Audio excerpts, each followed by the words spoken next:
The prairie has a way of knowing when trouble rides. Long before the first hoofprint scars the earth, the wind tightens the grass, bows low, and the horizon bleeds red like an old wound remembering its pain. Folks out here say the land carries memory, that it can taste the weight of men their sins and the storms they bring. And on this day the prairie remembers a name whispered in saloons and spat into the dirt, Marshal Creed Halston. A man who wears a badge like a brand, burning his claim into anything or anyone he wants. His law is possession, his justice measured in fear. But this isn't his story. Not entirely. Miles away in a weather-beaten cabin crouched under the cottonwoods lives Jonas Mercer, a man who's buried more than a wife, more than a child. He's buried his voice, his hope, and any notion that the world might still reach for him. For 2 years the cabin has been a tomb he tends out of habit, not love. But before this sun sets, 3 Cheyenne sisters will step onto his porch with a choice that is no choice at all, and a danger that will ride straight through his silence. By the time Creed Halston's shadow falls across that land, Jonas will have to decide whether to open his door or die behind it. And the prairie, it will remember what he chooses. The prairie breathes differently when danger rides. Its winds pull tight across the open land. The grass flattens as if bowing to something unseen, and the sun, usually golden and wide, bleeds into red like a wound reopening. They say out here the land remembers. And on this evening, it remembers Marshal Creed Halston. He rides like a storm long overdue. His coat snaps like wings in the wind, hooves churning dust that settles into every breath like gunpowder. Behind him trail 3 men, faces hard as river-stone hands twitching near pistols. They wear silence like a second skin. But Creed wears a badge not earned, but taken, a rusted symbol of power he's corrupted into possession. His eyes are flint, his mouth curled into something that ain't quite a grin. He spits into the dirt as he rides, marking the land he means to own.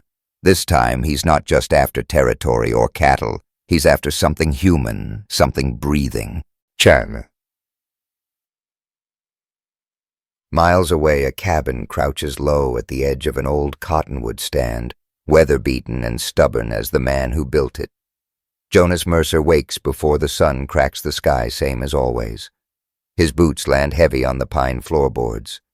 His rifle rests beside the bed like a trusted ghost. It's been 2 winters since he buried his wife. 2 years since he wrapped their unborn son in a quilt his mother sewed, laid them both in the frozen earth, and let his soul sink with them. Since then, Jonas has spoken mostly to the wind, to the stock, and once a year to the grocer in redemption who doesn't ask questions. He keeps the fences mended, chops wood until his hands blister, and eats stew thick with silence. Each chore is a prayer to forget. Each sunrise a mercy he doesn't believe in. But this morning the wind holds its breath. No birds, no rustle, just stillness. Jonas knows stillness like that. It's the same quiet before a predator springs. He reaches for the rifle without thinking. Outside, 3 figures sit on his porch, still as fence posts, shadowed by the early light. Women, young, proud. Cheyenne by their braids, their posture, the worn strength in their eyes. They don't look at him. They look past him, at his land. Jonas steps out, barefoot shirt, clinging to a frame that's grown lean from sorrow and work. He doesn't lower the rifle. "What do you want?" he asks. His voice cracks with rust. The eldest rises. She isn't tall, but she carries herself like someone who survived fire. Her name is Nehama. Her sisters Taya and Sali stand behind her like ribs to a heart. "We were sent," Nehama says plainly, "by our elders. They say you must choose one of us by sundown, or we'll be claimed by a man who treats women like land and land like spoils." Jonas laughs bitterly. It's not joy, it's disbelief. A man who buried love don't expect it to come knocking again, let alone wrapped in prophecy and desperation. You've come to the wrong place, he says. I ain't looking for a wife. I ain't looking for anyone. But Nehama doesn't move. Neither do her sisters. Their stillness again speaks louder than plea. And something deep inside Jonas, something long boarded up, trembles. They aren't here by accident, and neither maybe is he. In that hushed moment before dawn, Jonas senses it. This day is different. The wind may be still, but something is already moving beneath the earth inside his chest and far out on the trail where hooves are surely coming. Whether he likes it or not, his solitude is ending, and the prairie is holding its breath for what comes next. The sun was barely past the ridge when Jonas Mercer stepped back into the cabin with a slow, heavy breath, the rifle still slung low in his hand. The 3 Cheyenne sisters had not moved from the porch where they'd been waiting at dawn. And now they were inside, crossing the threshold of his quiet world without invitation, but not without reason. It was a strange thing to watch your own home become unfamiliar in an instant. Jonas had lived here nearly 6 years, and for the last 2 it had been a cathedral of silence. Every board, every nail bore the weight of a ghost. Sarah's absence was in the way the wind moved through the kitchen window she once opened each morning. In the crooked chair he never fixed because it was hers. Now Nehama stood by that very window, staring out toward the barn like she could see beyond the timber, as if she were reading the soul of the land itself. Taya had found a threadbare shirt draped over the back of a chair and sat down with quiet purpose, mending it with hands that had clearly done such work too often. And the youngest Sally was crouched by the hearth, her fingers brushing the stone edge as if memorizing its shape. None of them asked to sit. None of them asked if they were allowed. They simply began. That was what unsettled Jonas more than anything, the quiet confidence of people who had long since learned they could not wait for permission to survive. He tried to ignore them. He stoked the fire-chopped kindling outside, ran his fingers along the corral gate like he was inspecting it, though nothing had changed. His boots thudded across the porch as he passed the open door again and again, a loop of avoidance he couldn't break. But they remained. Inside the house, Nehama swept the wooden floor in smooth arcs, each stroke calm, deliberate. She didn't just clean. She consecrated, her posture straight, her movements unhurried, and when the light hit her braid just right, it shimmered like a black river down her back. It reminded Jonas of a time long past when Sarah used to sweep that same space while humming a tune from her mother's lullabies. The memory struck hard and uninvited, leaving a hollow ache he thought he'd buried beneath years of routine. He turned from the doorway, jaw clenched, as if the motion alone could push the thought away. Taya, at the table, didn't look up when he entered. She was threading the needle like a woman raised on work, not softness. Her stitches were small and neat, pulling torn fabric together with the patience of someone used to repairing things no one else cared to mend. Jonas watched her for a moment, eyes lingering on her steady hands, then looked away as guilt crept in. Guilt for feeling anything at all. Sally kept her distance. She shadowed the space like a cat, quiet, observant, but not timid. She watched Jonas split logs through the cabin window, her forehead pressed against the glass, her breath fogging the pain. Once he caught her watching him and froze mid-swing. She didn't flinch. She didn't smile. She just tilted her head, studying him like a puzzle. It was unsettling how much she saw without speaking.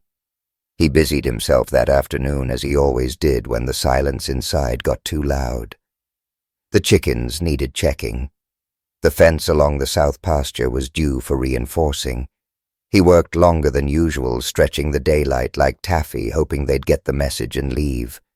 But when he returned to the cabin dusk, trailing him like smoke, they were still there. Nehama had made a fire in the stove. The scent of wild sage and rabbit stew filled the space, unfamiliar but warm. Taya had organized the tools on the shelf by size. Sally had swept the ashes from the hearth and now sat with her legs tucked beneath her eyes on the flames. Jonas hesitated at the door rifle slung but still in hand. "You're not staying," he said, voice low, uncertain. Nehama turned slowly from the pot she stirred. Her gaze met his, not sharp, not pleading, but clear as still water. "You said that this morning too," she answered without accusation. "Yet here we are." Jonas didn't respond. He stepped inside the door, creaking shut behind him like the sound of fate being sealed. He sat heavily in his usual chair, wincing as his back ached from the day's labor. Nehama ladled stew into a dented tin bowl, brought it to him and placed it down. Her fingers grazed his. The touch was brief but grounding. His breath caught. Across the room, Taya glanced up but said nothing. Sally's dark eyes flicked toward him, curious, unreadable. He didn't eat at first. He stared at the bowl like it held a secret he wasn't ready to face. But hunger and something quieter, older, perhaps memory, won out. He lifted the spoon. The stew was earthy hot and far too good for strangers. When he looked up again, Nehama was watching him. She didn't smile. But there was something like approval in her gaze. Not triumph, not gratitude, just acknowledgement. He finished the bowl without speaking. Later, when the fire burned low and the night crept in like a whisper, Jonas sat on the porch with the rifle across his lap. Inside, the sisters spoke in Cheyenne, soft and fluid, like wind slipping between cottonwood leaves. Their voices weren't loud, but they filled the cabin in a way silence never could. Jonas stared out into the darkness and realized something he hadn't allowed himself to feel in a long time: unease.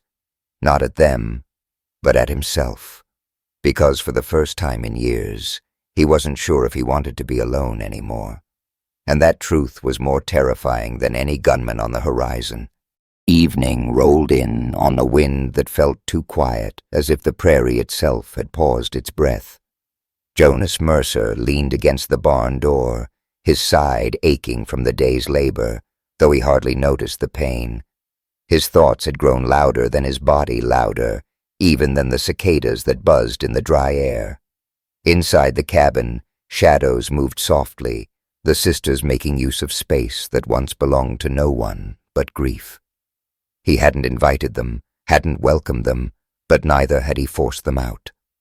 And now the air between them all hummed with the weight of something unnamed. When Nehama stepped out into the dying light, her silhouette caught the gold of the setting sun, haloed in dust and stillness. Her voice, when it came, was even measured not by fear, but by duty. "He's coming," she said, as if announcing the weather. "Not tonight, but soon. You can feel it." Jonas didn't answer right away. He stared past the pasture toward the line where earth kissed sky, where the wind curled like a whisper with teeth. He didn't need her to name who she meant. He knew. Marshal Creed Halston, a man he'd heard of before through saloon whispers and winter rumors more shadow than flesh. A lawman who used his tin star like a branding iron, taking what he pleased and silencing what he couldn't own. A man who rode under the pretense of order, but left ashes in his wake. Jonas felt the weight of Nehama's eyes, not pressing, but waiting. "Tell me what he wants," he said finally, voice dry as the dust beneath his boots. Taya and Sally emerged, then drawn by the gravity of what hung between them. The youngest, Sally, crossed her arms, chin high. "Our land," she said, sharper than her years, "and our lives if he sees fit." Nehama didn't scold her. She only nodded once, solemn. "He came to our tribal lands months ago, claimed we had no right to the creek that runs past our winter camp. Said the timber belonged to the territory, not to stray savages." Her words were flat, but behind them burned fury contained not for lack of passion, but for the sake of survival. Taya stepped forward, then her hands folded, voice quieter. He demanded a bride from our people. To legalize the land transfer, he said, to make it look proper in front of white men's courts. She looked directly at Jonas. He chose Nehama, said her eyes would look good in a ledger. The silence that followed was thick. Jonas felt it crawl under his skin. And your elders? They sent you to me, he asked, though he already knew the answer. Nehama's gaze held his. They knew he was coming, knew we couldn't stop him alone. So they chose a path he wouldn't expect. A man of the frontier, a widower with a deed and a rifle. A man who's buried enough pain that maybe he'd see ours and not look away. Jonas barked a short, bitter laugh. I'm no savior. I barely keep myself breathing. Sally stepped closer. But you've bled for something once. That's more than most. Her voice wasn't mocking. It was recognition. He remembered the grave behind the barn, remembered Sarah's soft humming, her hands folding laundry that now hung loose and mended from Taya's touch. Everything ached, everything blurred. And what happens if I don't choose? He asked, barely above a whisper. He'll come anyway, Nehama said, and with no husband to shield us, he'll claim what he wants. The land, the water, and one of us to validate his theft under your law. We are not yours, Jonas, but we would rather belong to someone human than be broken by someone who isn't. Her words cut clean and deep. He wanted to recoil, wanted to run back into the safe numbness of routine. But something had cracked earlier that day when she placed the stew in front of him, when her fingers brushed his, when Sally watched him split wood, not like a child in awe, but like someone learning what strength looked like in silence. And what do you want?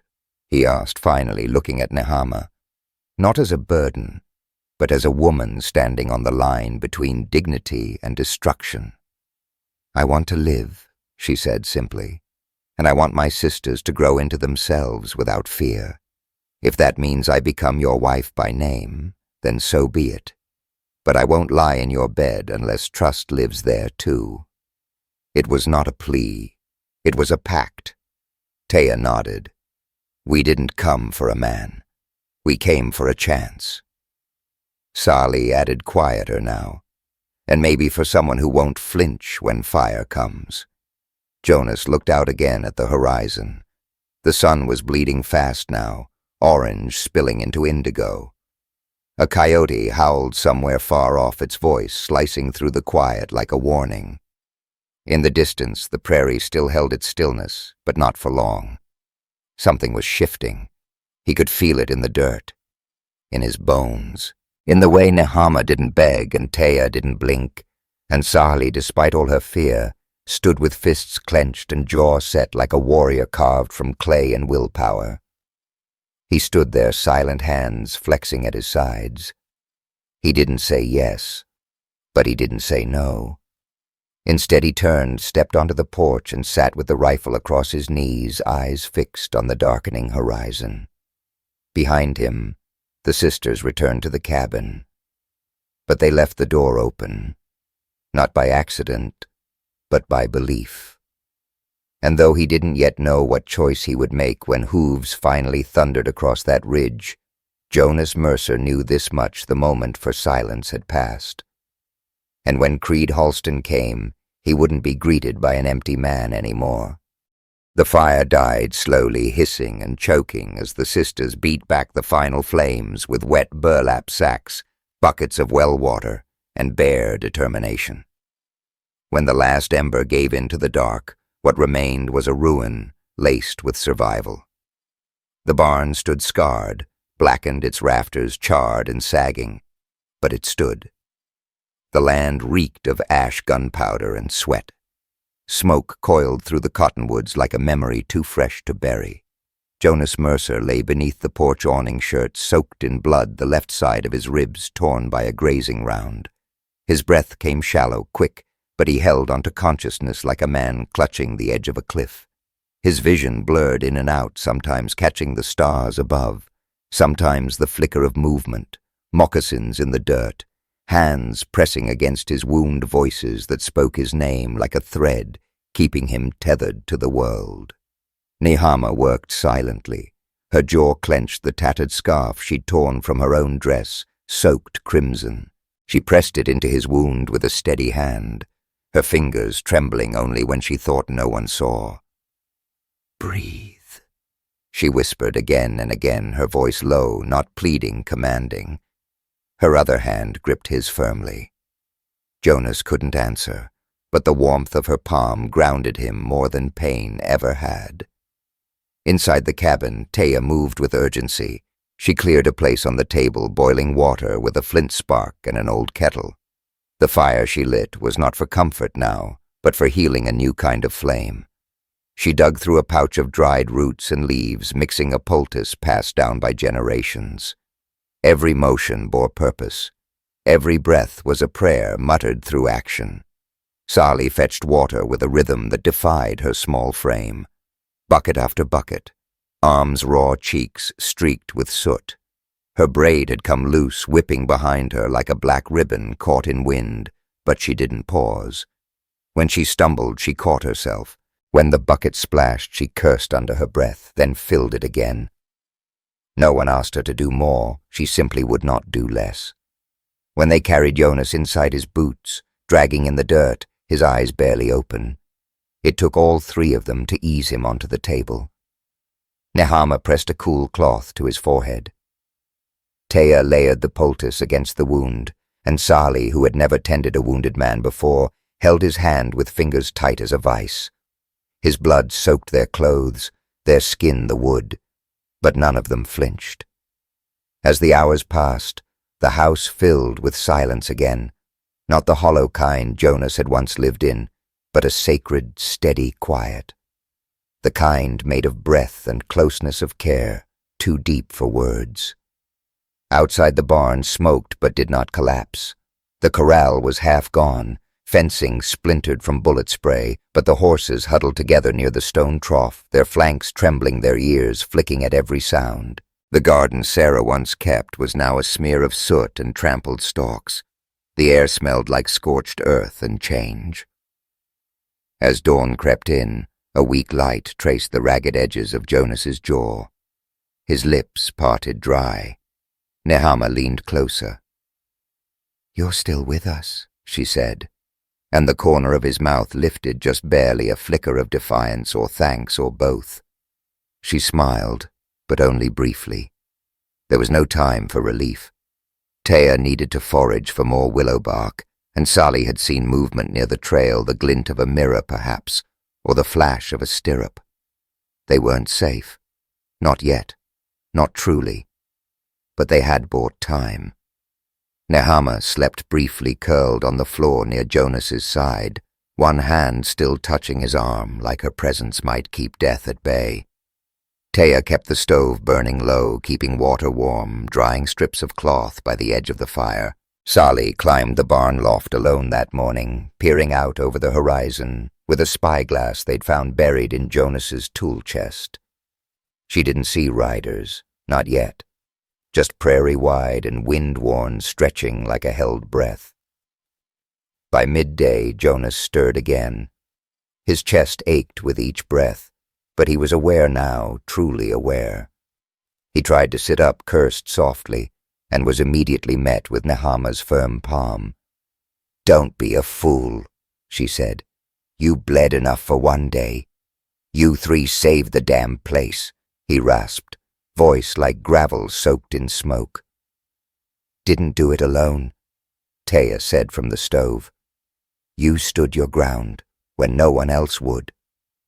Sally looked up from the corner where she sharpened a knife, one of Jonas's old hunting blades she'd claimed without asking. "We're not done yet." She wasn't wrong. They had survived the fire, the bullets, the night, but Marshal Creed Holston had not lost. He had retreated, and men like him don't forget the things that bruise their pride. The sisters didn't speak of what might come next, but Jonas could feel it in the way they moved like wind bent for a storm, like wolves watching the tree line. Still, something had shifted. For the first time since burying Sarah, Jonas didn't feel like a man merely tending ruin. He watched Nehama as she washed a bloodied cloth in a basin, her sleeves rolled, hair pinned high in a twist of leather and bone.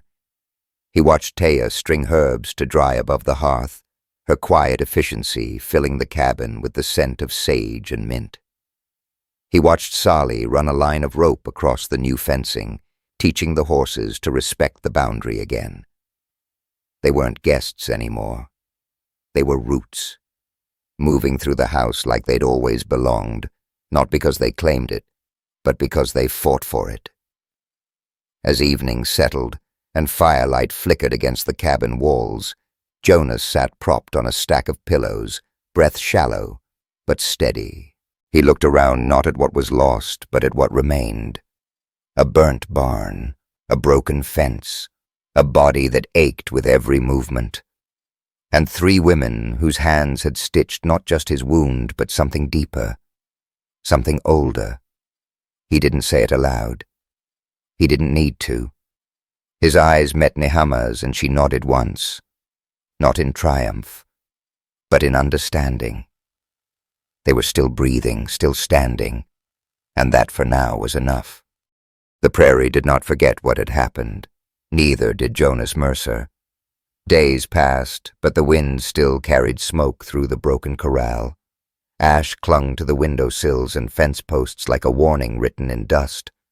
Though the barn had survived in frame, its roof sagged and its walls bore the bite marks of fire. In the yard, charred timbers were piled like a funeral pyre for what almost was. Yet within the wreckage, something took root, not just survival, but intent. The women moved through the land now like threads, stitching it back together. They had stopped being visitors.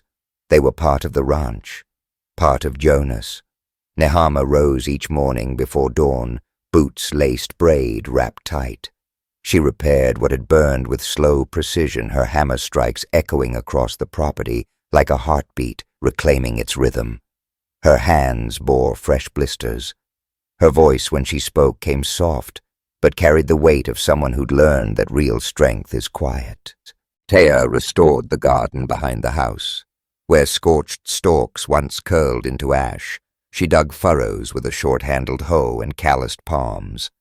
She coaxed seedlings into the blackened earth onions, squash beans, and whispered prayers to the roots in her native tongue. She did not smile often, but when she crouched in the dirt, her shoulders seemed lighter, as if building something new let her forget the things she'd had to leave behind. Sally, ever in motion, rebuilt the corral. She drove nails with fierce determination, face streaked with grit, often working barefoot to move faster across the dirt. The horses had grown to trust her, following her voice, like foals to a mother.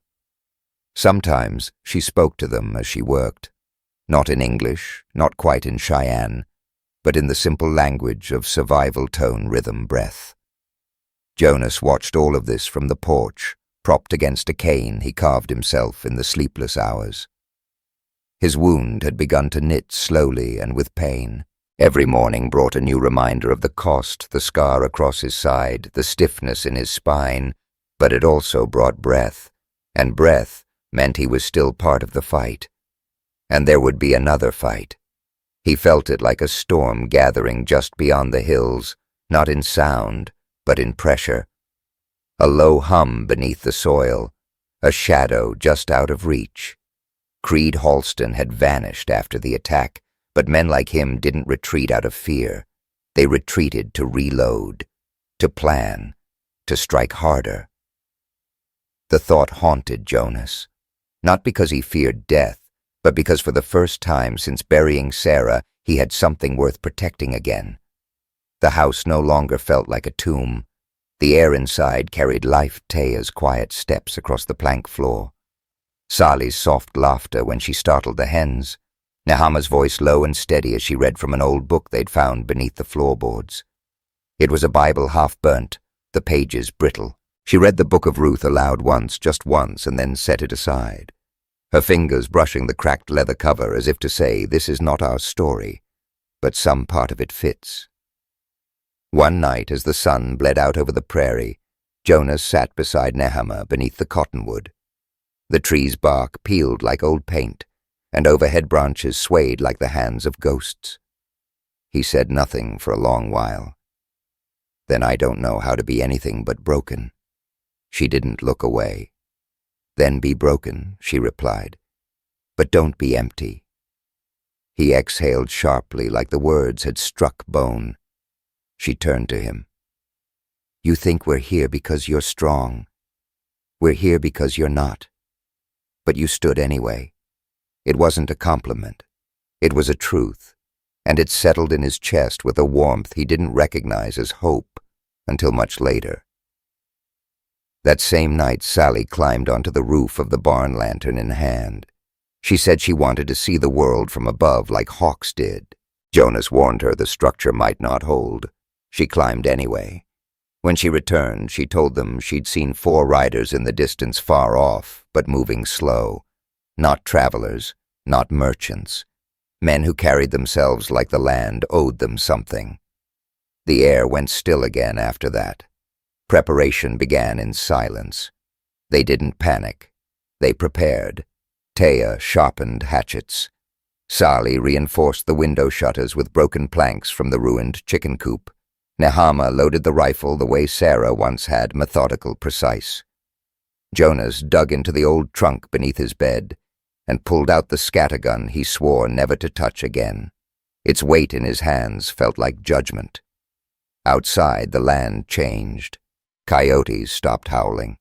The wind shifted east. Even the horses grew restless, stomping their hooves near midnight nostrils flaring. The sky turned a shade of gray that didn't belong to any season.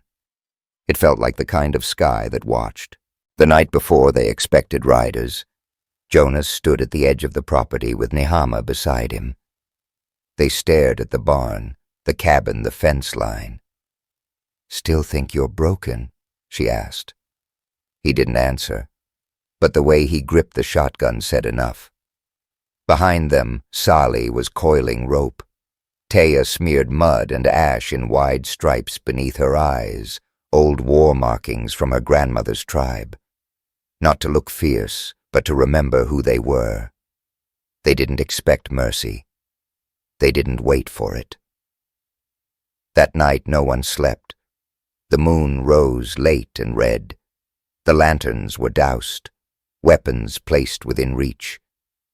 The door barred but not locked because they weren't hiding. They were waiting.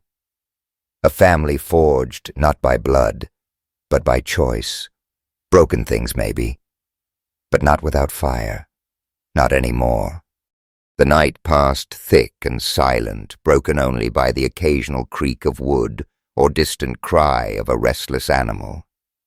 Morning came not with fanfare, but with gray lights stretching across scorched soil and cracked beams. The land still bore its wounds, blistered fence posts, collapsed rafters, a garden curled inward from smoke, but so did the people who'd chosen to stay. Jonas Mercer sat on the cabin steps, cane beside him, a bandage fresh across his ribs. His breath came easier now, steadier, though every movement reminded him how close he'd come to vanishing. His hand rested on a tin mug of cooled coffee. In the early hush, it was the only warmth left. Inside the cabin stirred to life in quiet rhythms. Taya swept ash from the hearth, her motions fluid and focused.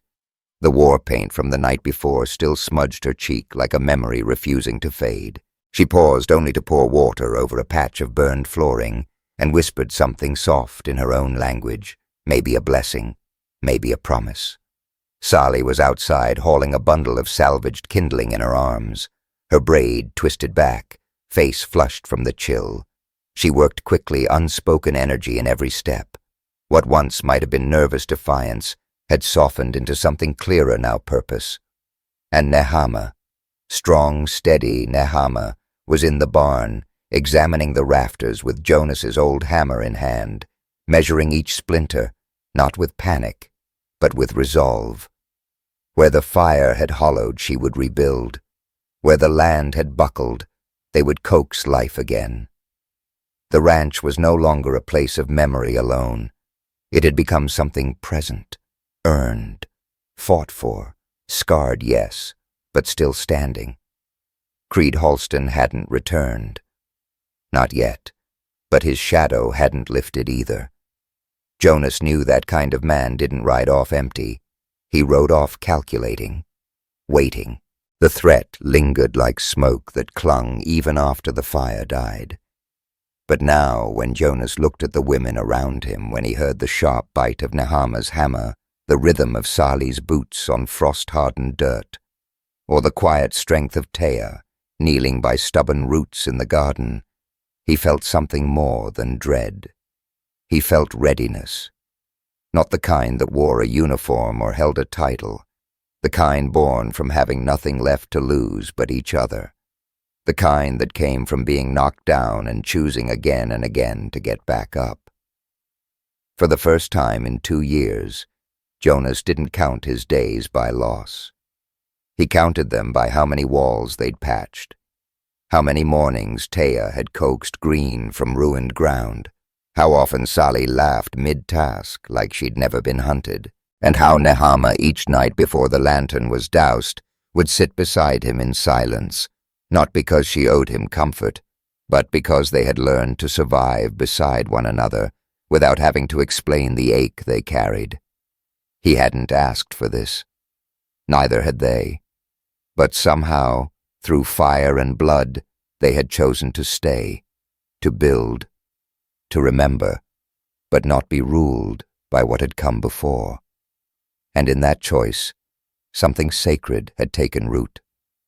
The prairie still whispered warnings. The wind still knew Creed Halston's name. But now so did the soil beneath Jonas's boots. So did the cabin walls strengthened with hands not his own. And if the rider returned, he would find not a broken man guarding a ruin, but a family waiting armed, not just with rifles, but with love hammered into the bones of the land, not afraid, not alone, and never forgotten. If this story stirred something in you, hope, heartache, or the quiet fire of redemption, don't ride off just yet. Subscribe to Whispers of the West for more tales where love grows in silence and courage rises from ash. Like, comment, and let us know where you're listening from. Your story starts here.